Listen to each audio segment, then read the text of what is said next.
welcome in. It's the PFF NFL podcast on a Wednesday, Sam. Yeah. Steve Palazzolo here with Sam Monson. We're live on YouTube, and we're on your podcast listening device. Bonus show. Somewhere.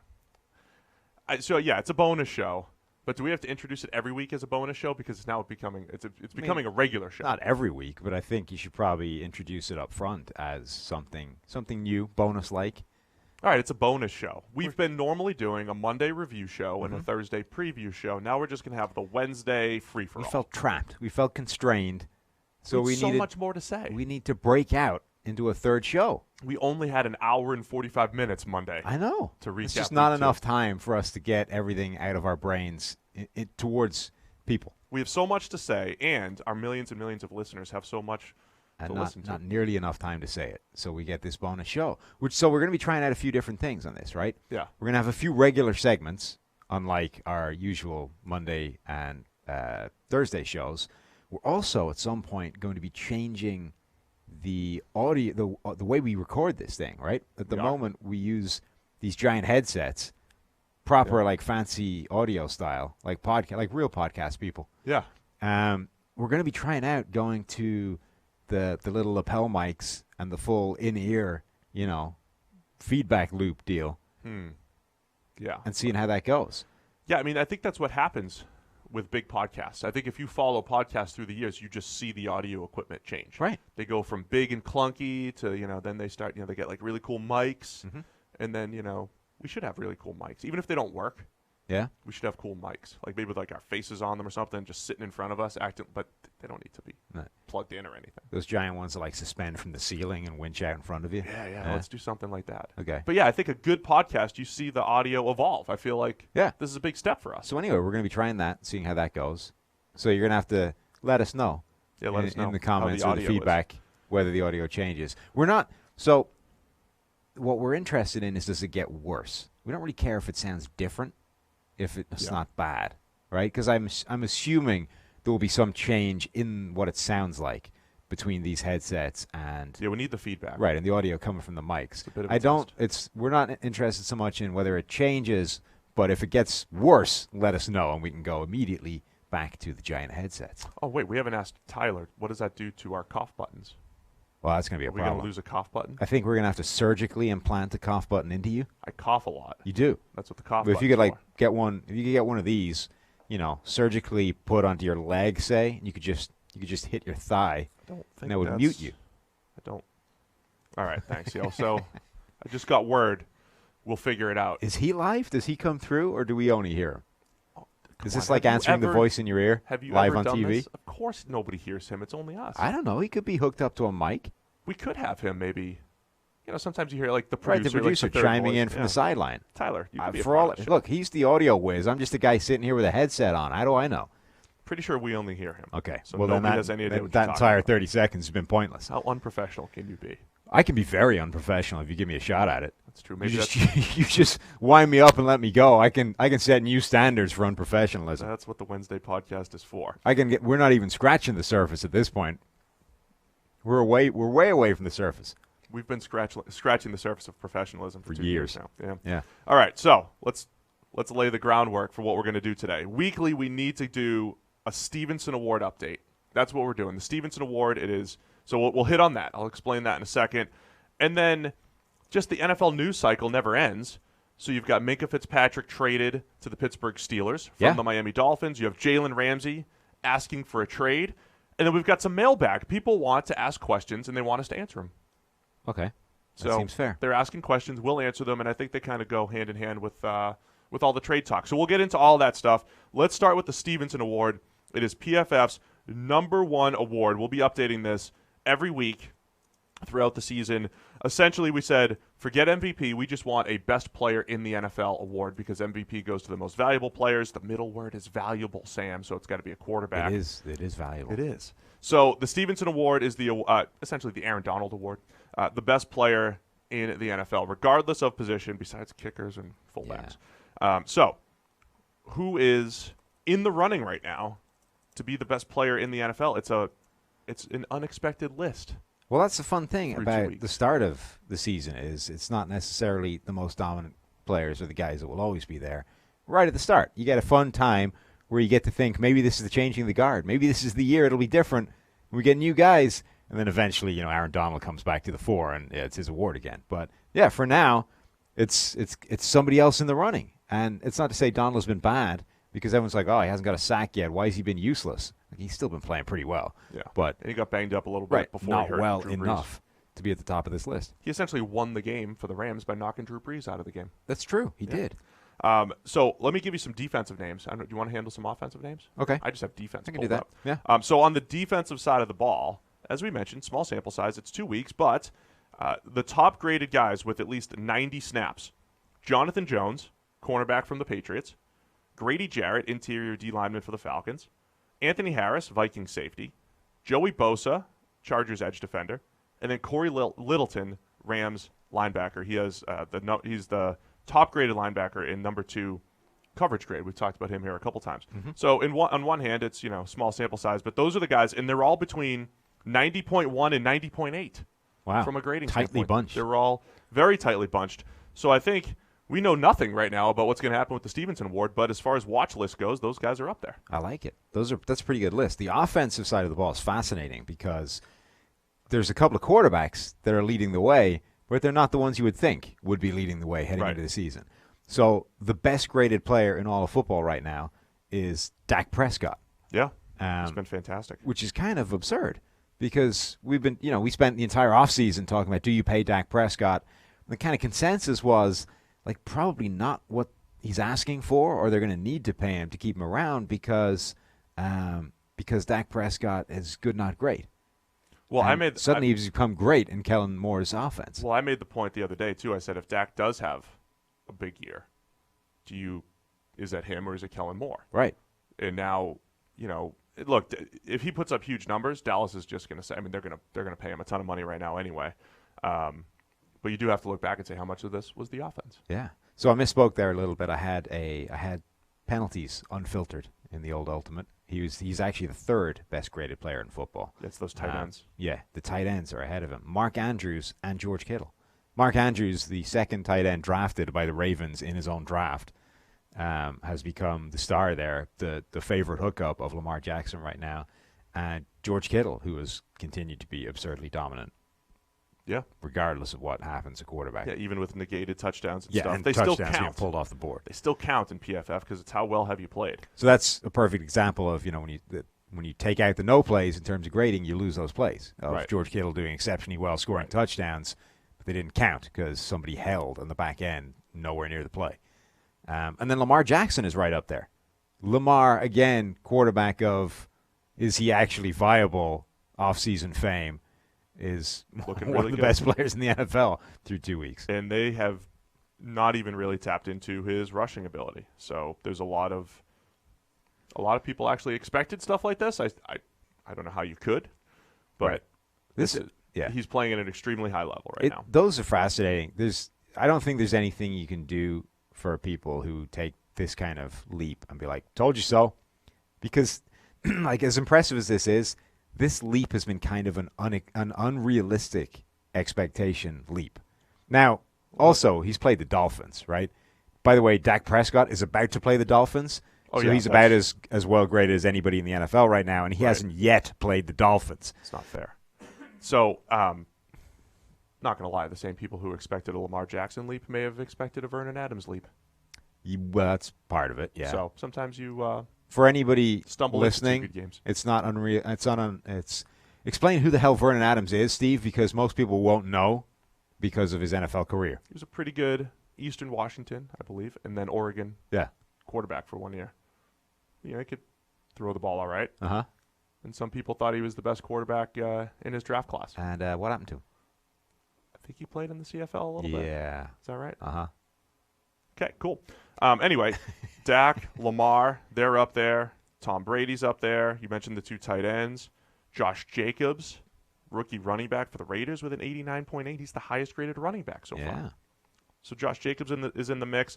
And then the top 2 graded tackles a little bit further down in the grading, though. Mitchell Schwartz, guy that always seems to grade well at right tackle for the Chiefs. And then La'el Collins, who had that monster Week 1 game, right tackle for the Cowboys. So of this list of names we just rattled off, who among them do you think has staying power and is actually a legitimate sort of watch list candidate as opposed to just guy playing well for 2 weeks who will be nowhere near this list by the end of the year? I don't think Dak's going to – look, I think Lamar will drop off more than Dak, but I don't think either of them is going to be sitting there as a top 4 or 5 quarterback by the end of the year. Harsh.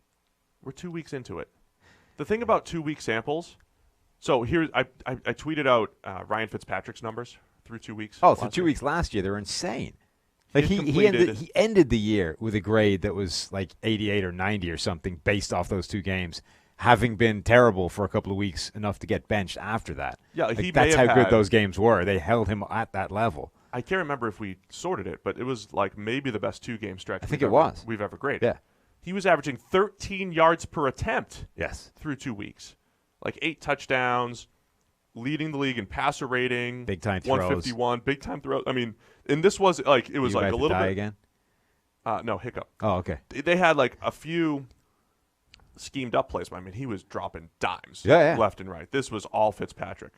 So the thing about 2 weeks is when it's the first 2 weeks, you think it's a trend. It's like, oh, sure, the offseason happened. Now something new is happening. There's, because it's a new season. But 2-week samples happen every 2 weeks. They do. So nobody's like, hey, remember that weeks 10 and 11 back in 2014 when Ryan Tannehill was the highest graded quarterback? When you put 2 random weeks either at the beginning or the end of a season, it looks like it should be meaningful, right? It's like this means something. It starts the year, it's a new leaf turned over. This is a completely different player. Or at the end of the year, it's like, look at the way he ended the season. If he carries that into next year, it's going to be amazing.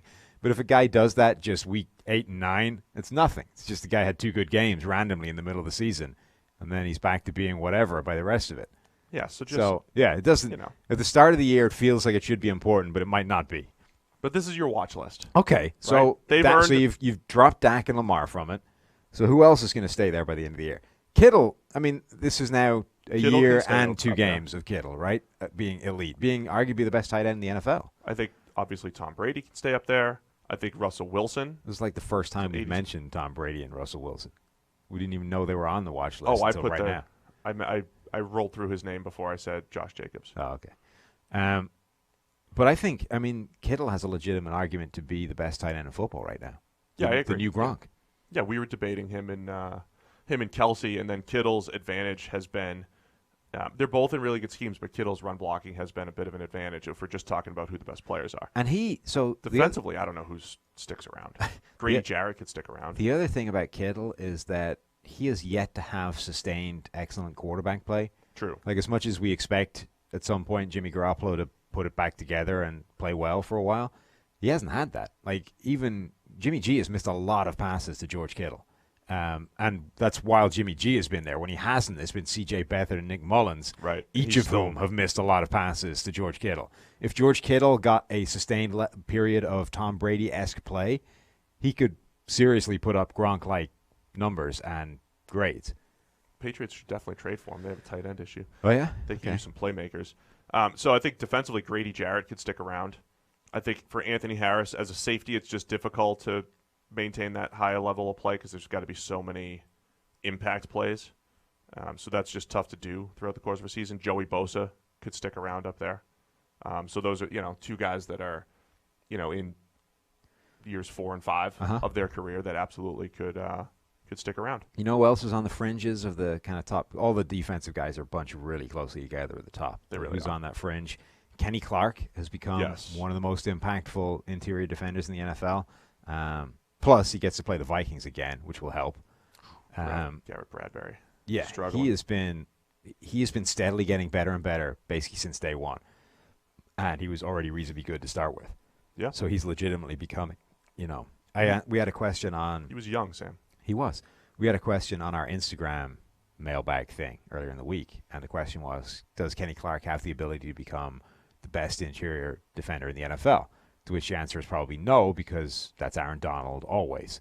But he has the ability to be the Fletcher Cox of 2019, i.e. absurdly good, but still in Aaron Donald's shadow by the end of it. But it's also a little different because he's playing nose tackle. Yeah. All those other guys have the advantage of playing 3 technique a lot, rushing against guards. With Kenny Clark, like, who are the best nose tackles over the last couple of years as far as just all-around play? Like, we saw peak Marcel Darius. We saw Brandon Mebane put a year together. But who am I missing here? There was another good nose tackle that had a better – because most of them, like Big Snacks, is just great run defender, right. not doing as much as a pass rusher. But Clark might be the best all-around nose tackle that we've seen in the NFL over the last 5 or 6 years, based off his last year plus. Yeah, I think as far as all-around. Right, if you restrict it to nose tackles, I think you could make the case. So there you go, Kenny Clark. He'll be in the Stephenson running. Sound good? Sure. Wrap it up. Any other names you want to throw in the mix? But Aaron Donald, by the way, has only an 87 grade. So what yeah, a loser. Is he getting too old? Aaron Donald is there or thereabouts. Chris Jones is there or thereabouts. Oh, Chris Jones just had that continues to look game. like a wrecking machine as a pass rusher. Luke Kuechly is playing really well still. Deion Jones is kind of back to his best. There's a lot. So once you get right just outside the sort of watch list names, the usual suspects are lurking. They are. You know, the guys you expect to be there by the end of the year, they're all kind of just around on the fringes, and you expect them to keep up that level of performance over 16 games, which will basically propel them to the top of the list. So keep an eye on it. It's the Stephenson Award, best players in the NFL. That's Dwight, not Donald. Donald was never Dwight Stephenson. Donald was never that kind of a player. That's great. And if you guys want to throw your own names in the hat, of course, you just get PFF Elite Premium Stats 2.0, and just go check out the grades for yourself. Oh, like suggesting players? I thought you meant nominate yourself for the Stephenson Award. That would be ambitious. I mean, it's not like players aren't nominating themselves for many things with us anyway. Sure. Like, hey, I want that coverage where the guy dropped it, just, because I want that target. I just don't know that you're going to have much success mailing in and suggesting that you should win the Stephenson Award this year. No, so just NFL players. Yeah. All right, let's move on to Pittsburgh Steelers and their whole situation. Okay. I think 0-2 teams in general are just a great storyline right now because there's some unexpected teams in there. But the Steelers are sitting there at 0-2. Ben Roethlisberger's out for the season. Mason Rudolph is taking over. Mm-hmm. I think some people in their head, people are like, oh, you got a backup quarterback. Maybe this is a rebuilding year for the Steelers. Maybe they're going to have a top 10 pick next year.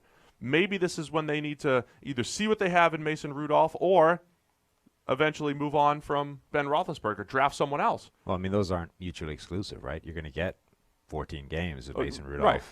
And you may end up being in a position to draft a replacement. A lot of new information coming out. Mm-hmm. And the Steelers go and they trade their first-round pick to the Miami Dolphins for Minkah Fitzpatrick. Right. Now, a lot of people are thinking, so George's take, our guy George, was like, hey, this shows maybe the Steelers have some faith in Mason Rudolph. Yeah. I think another take on it is you have a first-round pick from 2 years ago.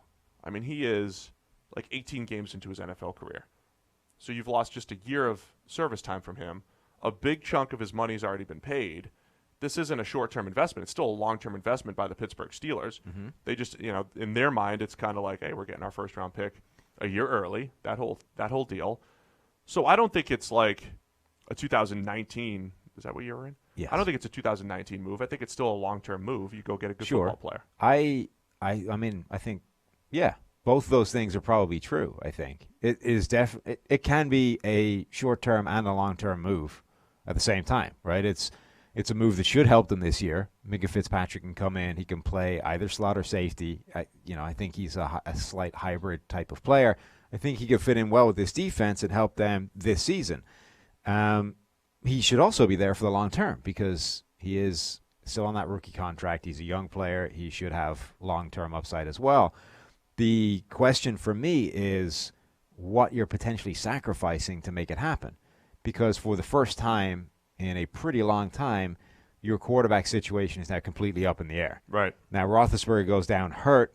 He's, along with all of those 04 quarterbacks, reaching the end of his career. Whether it's this year, whether it's next year, whether it's 2 years' time, the end is coming for those guys, all of them.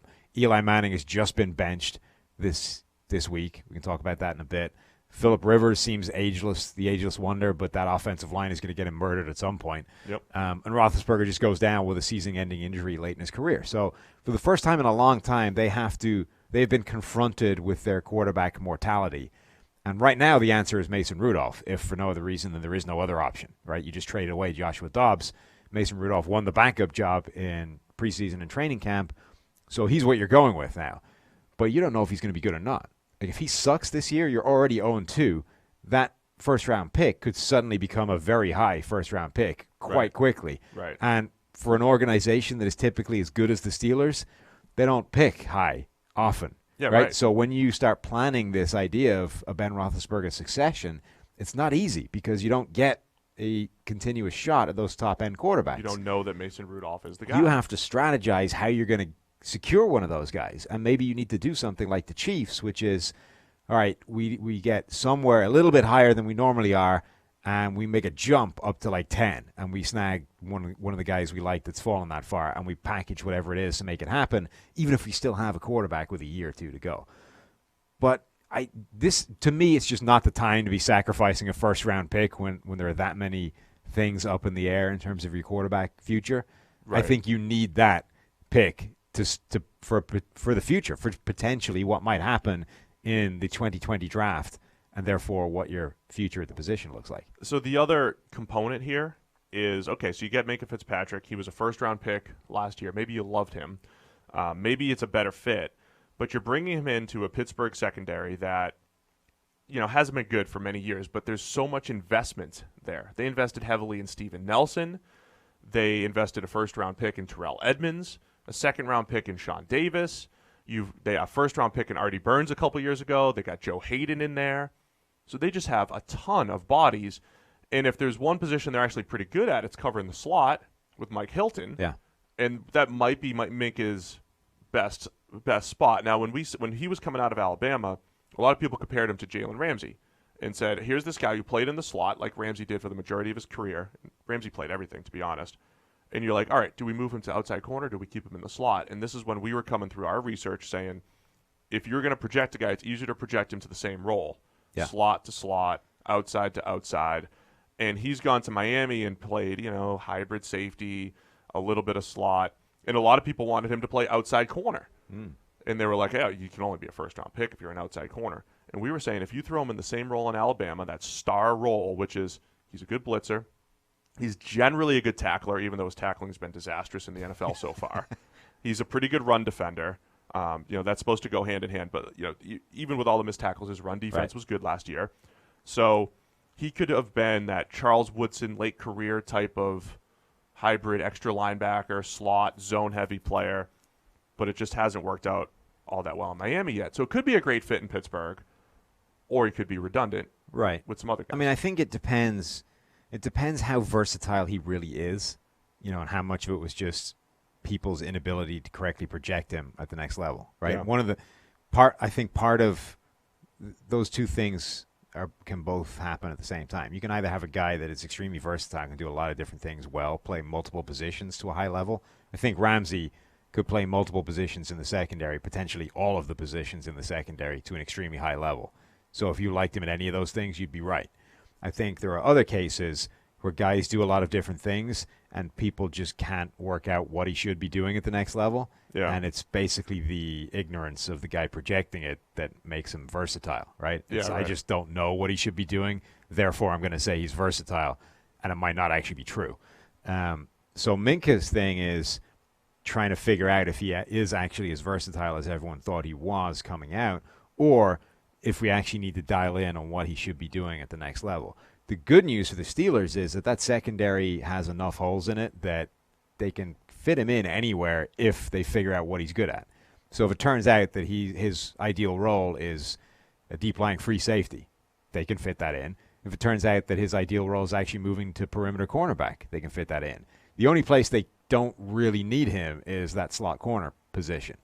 But even then, I think I've seen enough at this point to say that pure slot corner is not his ideal position in the NFL because there are too many now fast, shifty slot receivers that expose his relative lack of kind of quickness and short area stuff, right? I think his slot role is, as your favorite term, Steve, the tight end eraser. Yeah. You combat those matchup weapons that teams are lining up in the slot nowadays, whether it's tight ends, whether it's running backs, the guys that aren't quite pure speed shifty receivers, but are devastating weapons in the slot. Those guys, I think he can cover really well.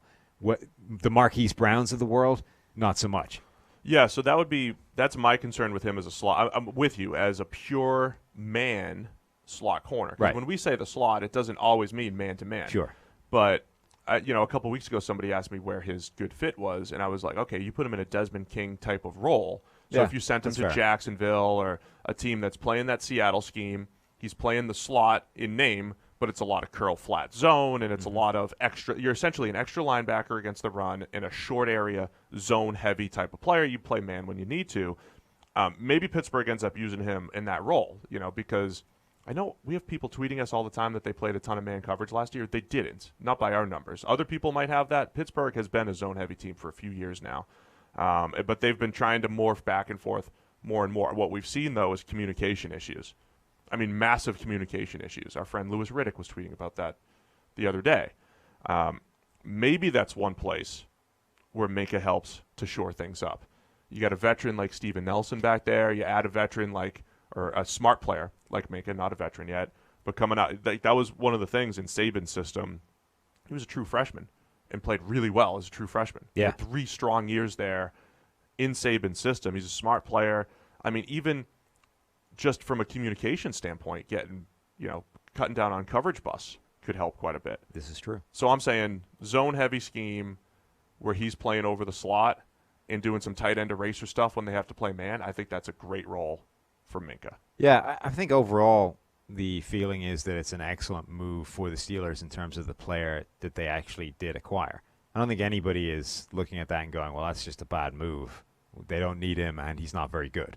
I think everyone fairly well agrees that they can make use of him. He should be a good player. It's good. I just don't like that they had to give up a first-round pick in a year they might desperately need a quarterback to make that happen. So even if Minkah becomes Defensive Player of the Year, Charles Woodson, Yeah. if they're sitting there with a top 10 pick, Mason Rudolph wasn't great, and they have an opportunity at, say, a Tua, Justin Herbert, Joe Burrow, whoever the guy is, and the Dolphins have that shot instead of the Steelers. That's the concern, right? Yeah. Is that Minkah plays fantastically. Mason Rudolph was a disaster. You end the season with 4 wins. You should be picking in the top 10 with a shot at a quarterback, and you're not because you traded away the pick for Minkah.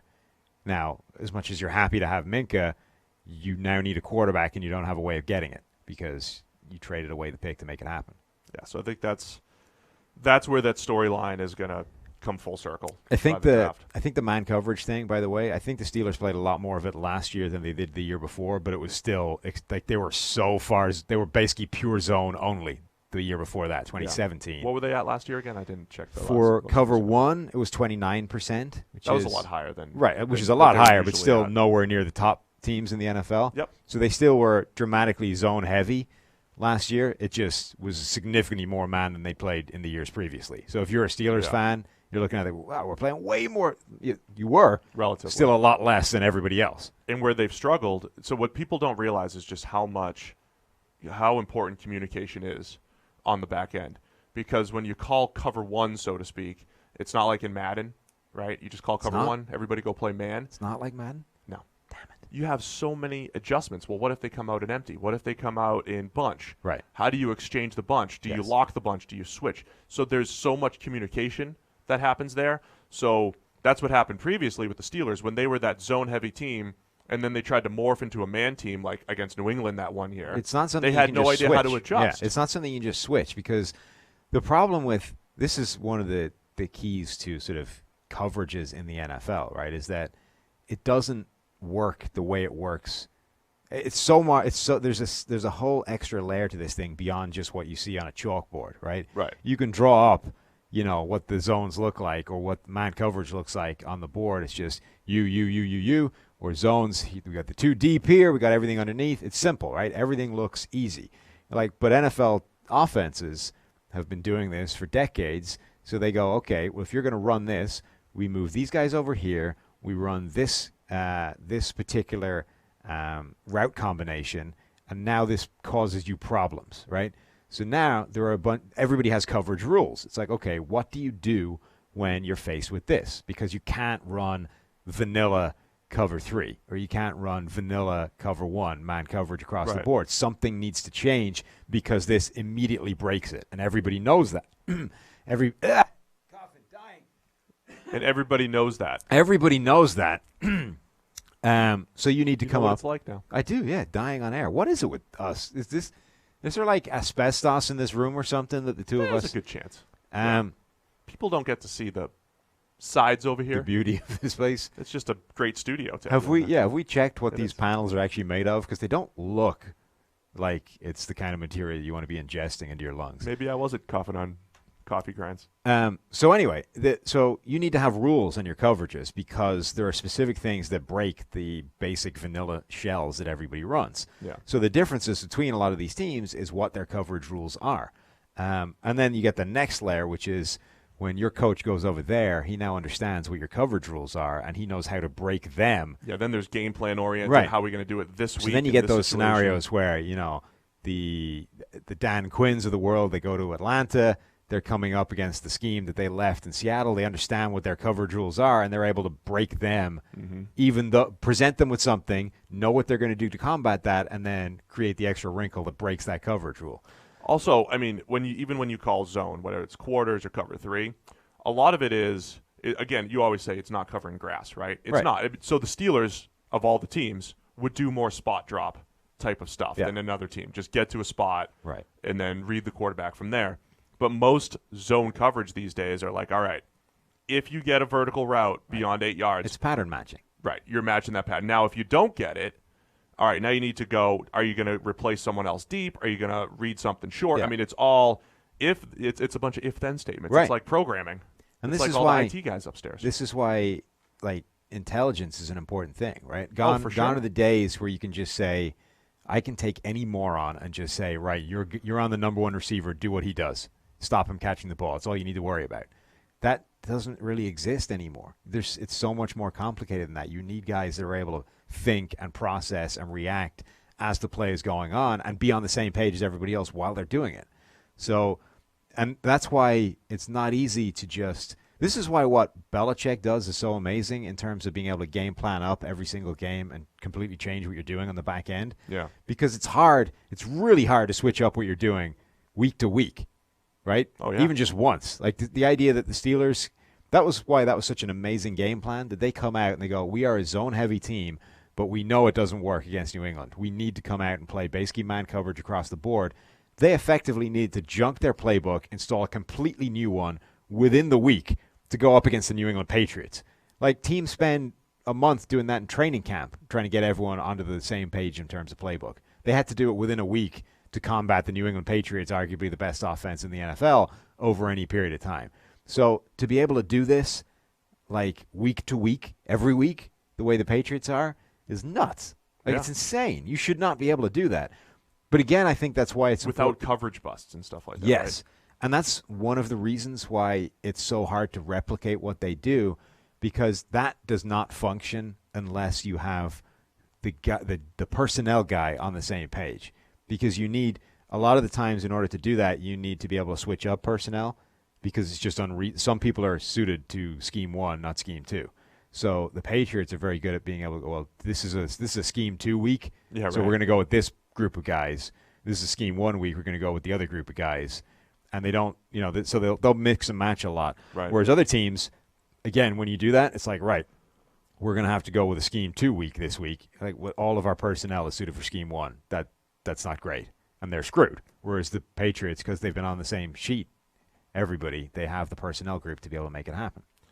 So that'll wrap up. That's great discussion there, Sam. They'll wrap up our Thank you, Minkah and Steelers discussion. I think that the whole NFL coaching discussion in general is fascinating to me. I don't know if this was planned, but we had some NFL coaches rolling through here Oh, yeah? yesterday. Some former NFL coaches. I saw them. Yeah, you saw them. I was in meetings. We didn't pull you into meetings with No, them. I know. I'm not a meeting guy anymore.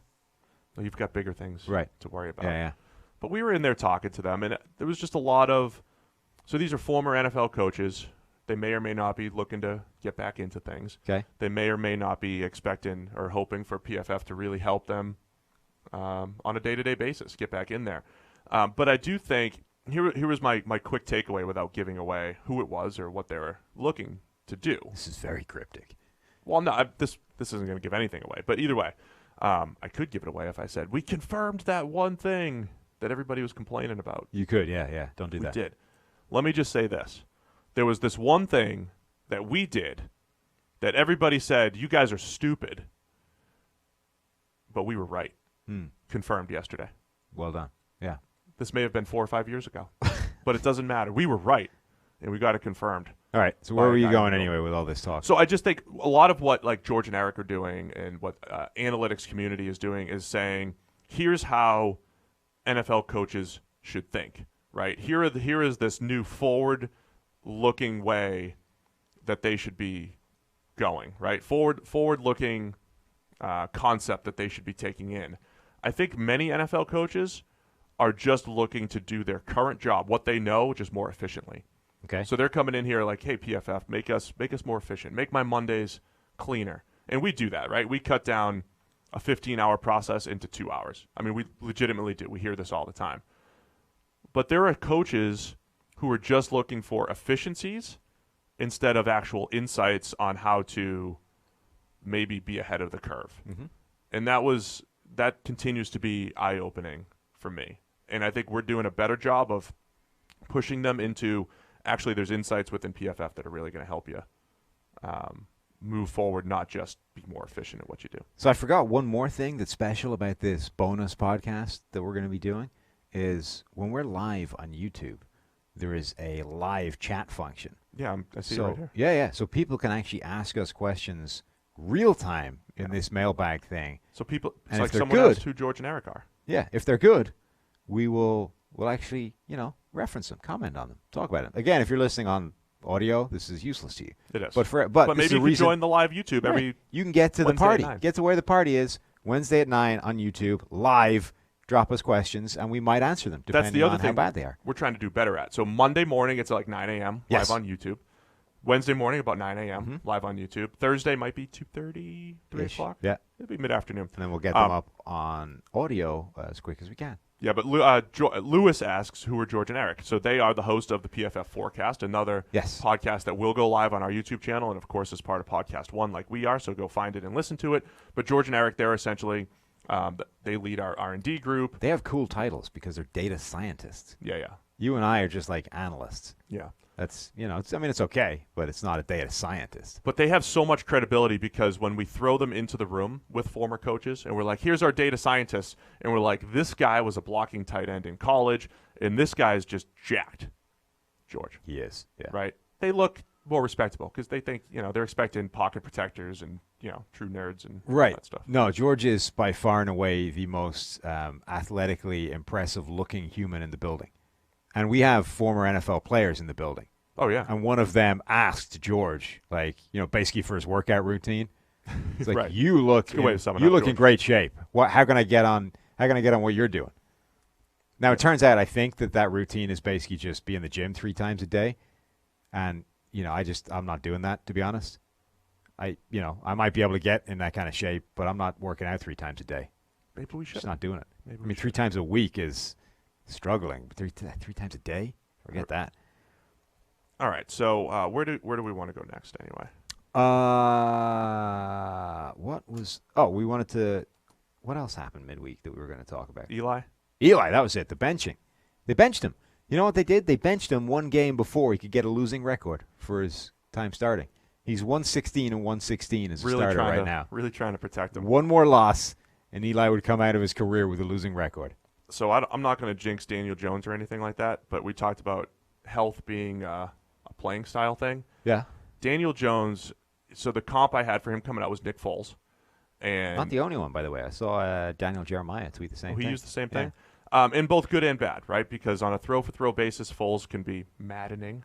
He can miss some throws. Wow. And then the most impressive stuff that Daniel Jones did last year was making throws under pressure.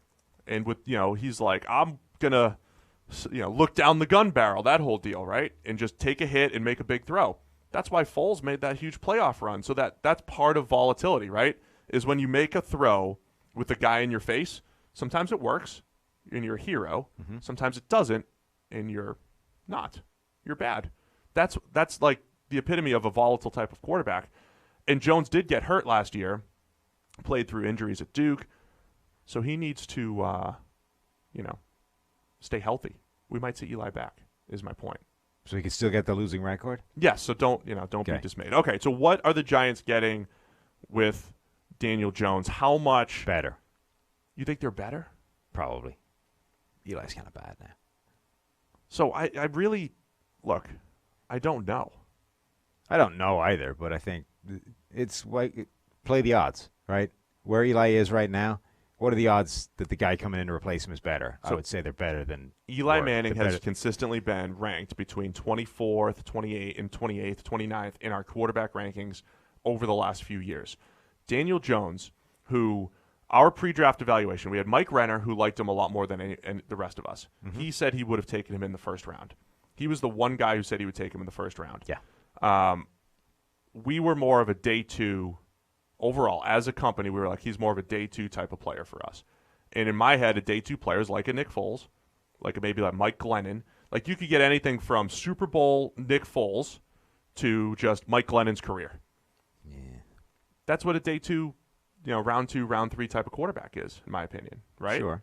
And I think Daniel Jones could fall into that spectrum. I think there could be some high-end stuff. He'll run the offense well. He does, but I don't know if he'll consistently be that good. Now, all that said, I'm not going to lie. His preseason performance was really, really good and instilled a little bit of doubt in my evaluation. Right. Now, we're not I saw Dan Orlovsky after two preseason games was apologizing to Daniel Jones. I missed it. Right. I was wrong. We're way too early for that. Sure. We'll admit when we're wrong when there's evidence that we're wrong. Yeah. That they nailed it, first round pick. But all that said, preseason was encouraging for Daniel Jones. He looked good. I like Renner's point was good, which is a lot of people are concerned about the situation in New York. It's there's no way the situation can be any worse than it was at Duke, and that's what made him the 6th overall pick. Now, even if you say he was a round too early, he still got himself to being a second-round caliber player, playing in a vastly worse situation than the one he's stepping into in New York. So I don't think he can be concerned by that. Look, I think it's time, right? We were talking the preseason, if it did nothing else, said that now should be Daniel Jones' time. Maybe he's not better than Eli, but he should be your future. And if you're the only reason you would have him not on the field right now is if you're concerned about stymieing his development. And if you're not concerned by that, get him out there, because what is Eli being out there doing for you? The answer is nothing. This team is not going anywhere in 2019. So put the young guy out there and see what he has. So, going back to the whole small sample size thing again, I mean, if you just took 30 throws of Eli Manning or 40 throws, sure, there are some good NFL drives in there. Yes. There are some good NFL throws, right? So we're certainly not going to judge Daniel Jones on that number of throws, because there are times where Eli Manning looks way better than, just as good, if not better. You don't judge him, but you say, okay, now the sample size, what we've seen in a small sample size says we need to see a bigger sample size. So that's not going to happen unless you put him on the field. So, it's not enough to judge him on. You can't say, okay, I'm convinced that he's now the real deal. I'm worth the first-round pick, worth the number 6 overall pick. But it is enough to say, okay, I'm convinced that I need to see more of this guy, because what we've seen so far is better than Eli. So put him on the field, which is exactly what they've done. Right. I agree that you need to see what you have in Daniel Jones. So what else is he as a player? I thought there were times that so it was so funny because you could see his mannerisms actually looked like Peyton Manning. I hope he had, if he runs play action from the shotgun this Sunday, look how much his mannerisms look like Peyton Manning. I mean, it's the same footwork, it's the same eyes downfield, everything is there. Daniel Jones feels like a guy where if you're just trying to tick traits, or tick he keeps his eyes downfield, or he steps up in the pocket, or he's willing to take a hit. He does a lot of those QB type things. Where he was lacking was just not making enough good throws downfield and beyond the sticks. His deep ball was very inconsistent. Another thing in the preseason was fantastic. I mean, his downfield accuracy was outstanding. We haven't seen that level of consistency from him yet. And he would just make, again, when he was taking those big hits, it was a cross between great throws and bad decisions. So can he go out there and run the offense and hit the open guy and all that stuff? Yeah, he could do that. By the way, week 1, he also had a fumble when he scrambled. Yeah. Crushed his grade. Where do you stand on Eli Manning to the Hall of Fame? I'm a hard no. Hard no? Yeah. So it's interesting to me because a lot of people, for start, the Hall of Fame is tricky because nobody has any kind of defined definition as to what it should take to get in there. We need to have a Stephenson Award of Fame. I don't even think that. You just need to actually lay down the criteria somewhere. What does it mean to be a Hall of Famer? Because I don't think anybody knows, including the people voting for the inclusion or not. And a lot of people use this standard of, can you tell the history of the NFL without this player? That was what Schefter tweeted the other day? Yeah, but it's not like this isn't like the Schefter original. This is like one of the widely held tenets of people. And if that's your criteria, I think there's a reasonable case that Eli goes in, right? Because 2 out of the, what are we on now, 54? How many Super Bowls have we had now? 53. 53? Okay. So 2 of the 53 Super Bowls, Eli Manning was a huge part in winning and derailing one of the largest dynasties the game has ever seen, well arguably the largest. So if that's your criteria, you would find it really hard to effectively tell the story without Eli Manning. But if you went, how good was this guy as a player, the absolute best you could do is average over his career. The absolute best. He got red hot for 2 really key periods that brought them 2 Super Bowl rings, which is what everybody's chasing. But ultimately, as a player, he was an average quarterback for most of his career. So it comes down to, what is the Hall of Fame?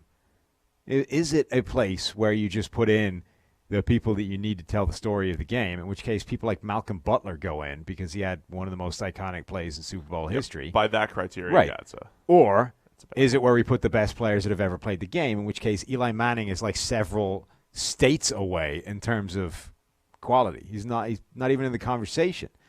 So I think we need to figure out what the hell it means. And people point to some of the quarterbacks already in there. It's like, well, Joe Namath is in there and his stats are average. Like, you can't do that, right? Joe Namath played in a completely different era. You have to adjust for era. Completely different era. You can't just look at his numbers. Also, he broke 4,000 yards years before anybody else did. Like, he set legitimate benchmarks that other people didn't come close to for years. Eli never did that. People then point to Eli's overall stats. It's like, well, the guy's top 10 in yards, touchdowns. Like, that just means he hung around for a lot of years. Oh, yeah, longevity. Like, Vinny Testaverde ended his career way up at the sharp end of a bunch of cumulative stats because he played for like 87 years. If you're going to use stats, you obviously can't use counting stats. Unless, of course, you believe that simple durability is a Hall of Fame-worthy characteristic in a player. Then we're going to be debating Frank Gore. Which, again, I don't, but other people do. So like Curtis Martin. Right. I wouldn't have put Curtis Martin in. But people are like, well, durability is huge. I couldn't believe. I mean, I never watched Curtis Martin and said Hall of Famer. No. But, never. But I think there is a legitimate debate as to what is more Hall of Fame worthy, a Terrell Davis / Kurt Warner career. Kurt Warner, yeah. Or a Curtis Martin, Eli Manning career. I say Kurt Warner. Same. But I know there are other people that think the other way around, right? I will take the guy that grinds for 1,100 yards for 15 straight years over the guy that rushed for 2,000, and had it was a supernova when he was in the NFL, but it just lasted a short time because injuries killed him. Is Eli even better than Donovan McNabb? I don't know. Eli is the worst quarterback of that year, the Ben Roethlisberger, Phillip Rivers year. Those 3 are all going to end up retiring fairly soon. They're also going to end up retiring in the same kind of time as presumably Drew Brees, maybe Tom Brady if he stops going on forever. But when you start comparing those guys, how can you put Eli Manning up against Tom Brady or Drew Brees and say they're equal, which is what you'd be doing if you put them all in the Hall of Fame? They would be in a different wing. Yeah. Like Brady and Brees are over here. Yeah. Eli's behind the mops over in the broom closet somewhere.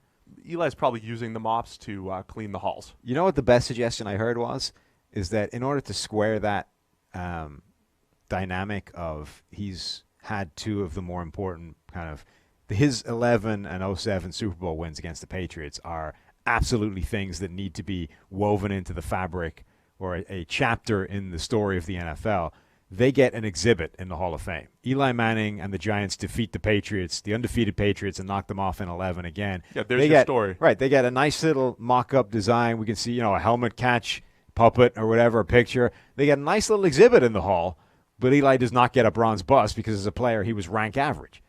So I do think there's value in like playoff runs. Like I do think those those are points in his favor. Yes. Right? But those are the only points really in his favor because I think Eli's been a top 5 quarterback or top 10 quarterback, even a top 10 quarterback maybe twice. See, here you go. In the comments, Mr. Nate K. Curtis Martin is for sure a Hall of Famer. The amount of 1,000-yard rushing seasons he put together in a row is astonishing. Again, that How just many means 1,200-yard seasons did he have? That just means he stayed healthy for a period of seasons. 1,000 yards in a season is 60 yards a game, which for back when he was playing is nothing. Like, that's not like you're going to get 20 carries. Like right. durability. It just means he hung around for an extremely long period of time. It's not the Hall of Durability. It's not. It's not the Hall of Good. It's not the Hall of Very Good. But it's not the Hall of Great either. It's the Hall of Fame. It's the Hall of That's Fame. what makes it complicated. We're the Fame guys.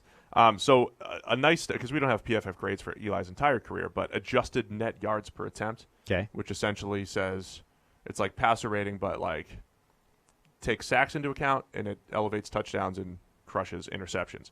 Just among active players, Eli Manning is behind, in his career, Cam Newton, Derek Carr, Marcus Mariota, Matthew Stafford, Andy Dalton, Nick Foles, Jameis Winston, Carson Wentz, Andrew Luck, who's not really active anymore, Matt Schaub, Kirk Cousins, Big Ben, Dak, Matt Ryan, Phillip Rivers, Russell Wilson, Drew Brees, Tom Brady, Aaron Rodgers. Yeah, it's not good. He's behind a lot of people. Yes. Like if you just stopped at any year of Eli's career and said, does he make the top 10? There's 2 years he gets in there. Top 15, there's like 5 years maybe he gets in there. It's so strange because ultimately everybody is chasing Super Bowls, right? They're the reason we play this game. They're the things everybody's chasing. And as much as I don't think they should preclude you from getting to the Hall, right? If you happen to be an amazing player who played on a crappy team for your entire existence and never sniffed the Super Bowl, that shouldn't prevent you from getting into the Hall. But if you were the reason your team won a ring or two because you caught fire and went on a crazy run, that, I think, does huge benefit to your case. Now, I know you can make he's not the only person. 07, he was not the reason until he had a great Super Bowl. Now, he's not. He was the big reason in 11. Yes, and he wasn't obviously the only reason. This is a 53-man game, a 45-game-day roster, whatever. Their defense, the front four, got after the Patriots a huge amount. He wasn't even the only guy. Obviously, the guy catching the helmet catch was as big a part as the guy throwing the ball after he escaped. But the point is, he was a huge part of those 2 Super Bowl wins.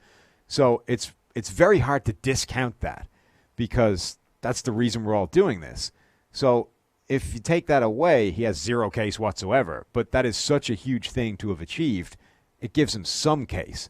I just don't think it's a very good one. Let me just wrap up the Eli discussion really quick. Let me skew positive for him. If you're the New York Giants in 2004, the debate would be: was your process correct? You essentially chose Eli Manning over Phillip Rivers. Was your process correct? Maybe not, because Phillip Rivers we think is a better quarterback than Eli Manning. However, if you're the New York Giants, you would never trade that. Right? You made the right decision in the reality that we live in right now. You get your 2 championships.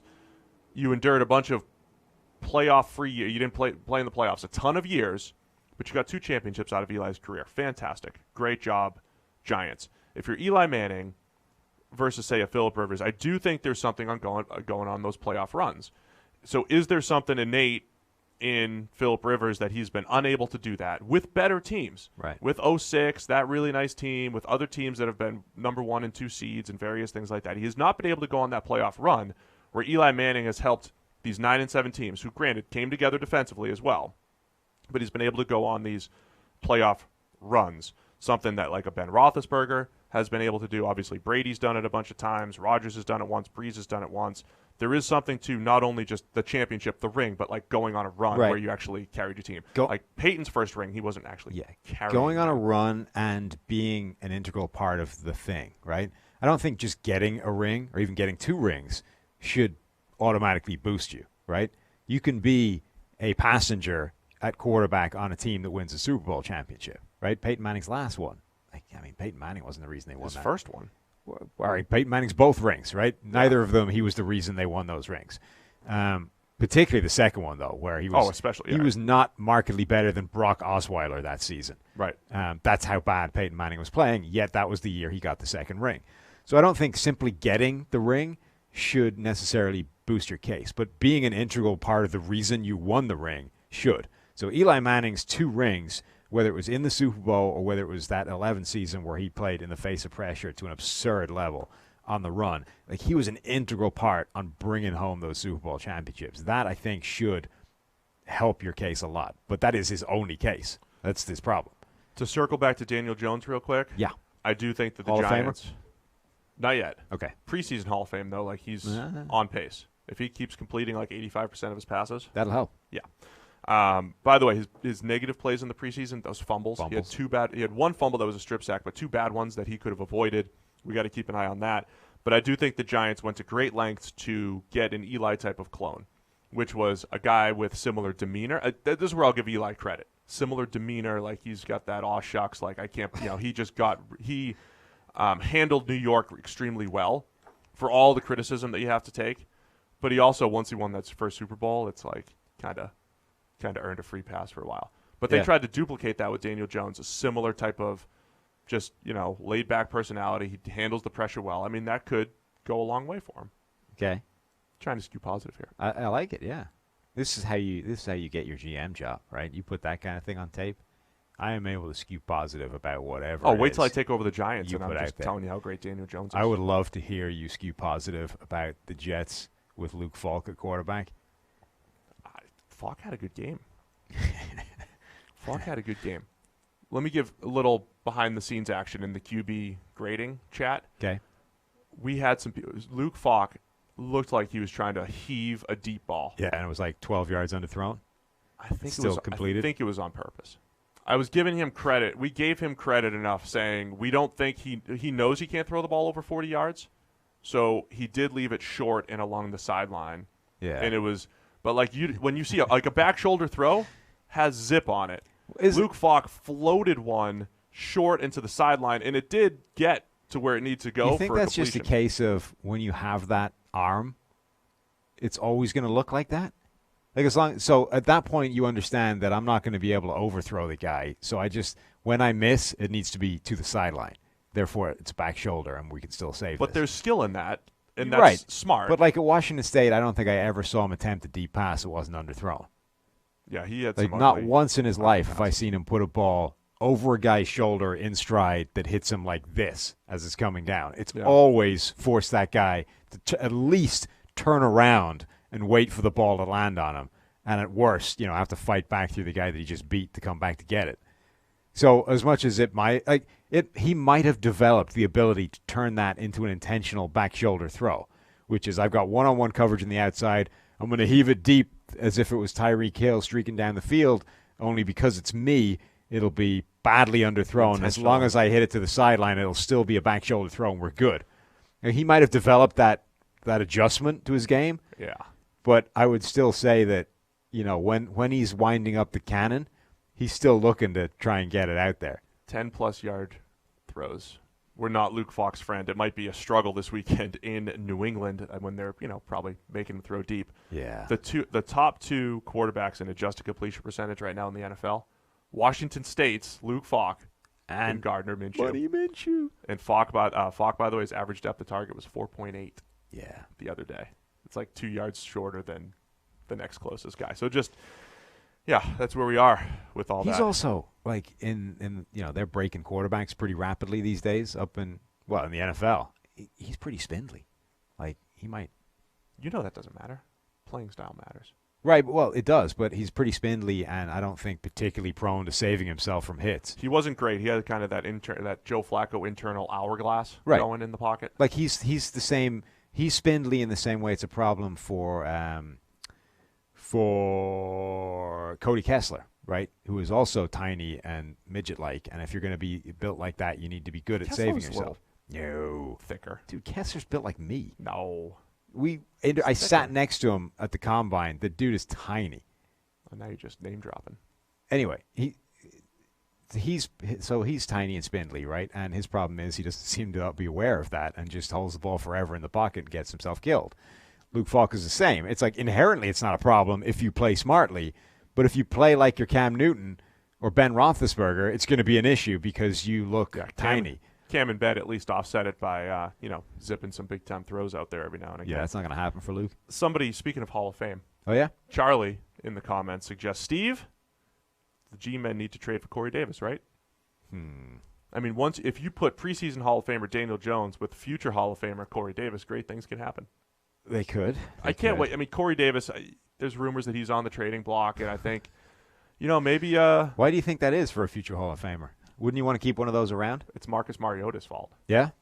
Man, what if he went to New England and started catching 120 passes a year for the next 10 years from Brady? Next 15 years or so, he'd be right up there. From Brady. Yeah. That's what we need.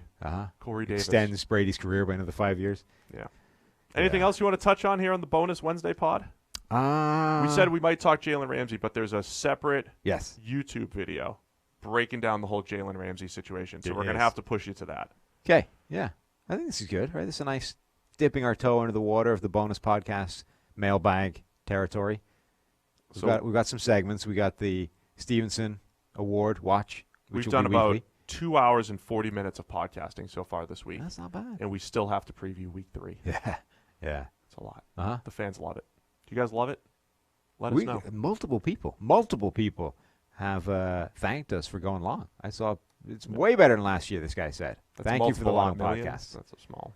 Well, I didn't say how many multiple. It could be millions of multiples. Yeah, see, this guy, he knows. Corey Davis could be better if he doesn't have Mariota throwing him the ball. Mariota's holding him down. I mean, a lot of people could be better if they didn't have Mariota throwing them the ball, but he does. Corey Davis is a high volume. Imagine if Luke Falk was checking down to him 17 times a game. Yeah, he would get he could catch a lot of passes if that. He would get to that 1,000 receptions that it's like week 1 Jameson Crowder, where he caught he got 20 targets or something. Yeah, put Corey Davis in that role. 16 catches for about 12 yards. Put Corey Davis in that role. Yeah. Anything else, NFL-wise? Any breaking news while we've been on here? Probably. What's happened in the world of the NFL while we've been talking? There's probably a lot of things have happened. This is good podcasting. Let's look for the news. I'm just going to read my Twitter timeline to everyone. You should, because I can't get NFL to work. Great. We should probably wrap this up. All right, let's wrap it up. That was great, guys. We appreciate everybody tuning in. It's the bonus podcast on a Wednesday. We'll be back tomorrow afternoon previewing week 3 and doing a little it's my turn. Thursday night prediction. Yes. For the Jags-Titans game. We termed last week. Minshew. We termed last week like a wash, right? Like a push. Yeah. Didn't nail it, didn't stink. Like the Arizona Cardinals. We're 0-1-1. Okay. Yeah. How's that? I like it. Yeah. Yeah. So, your turn. New See system. if you can predict the future from the past. All right, guys. See you tomorrow.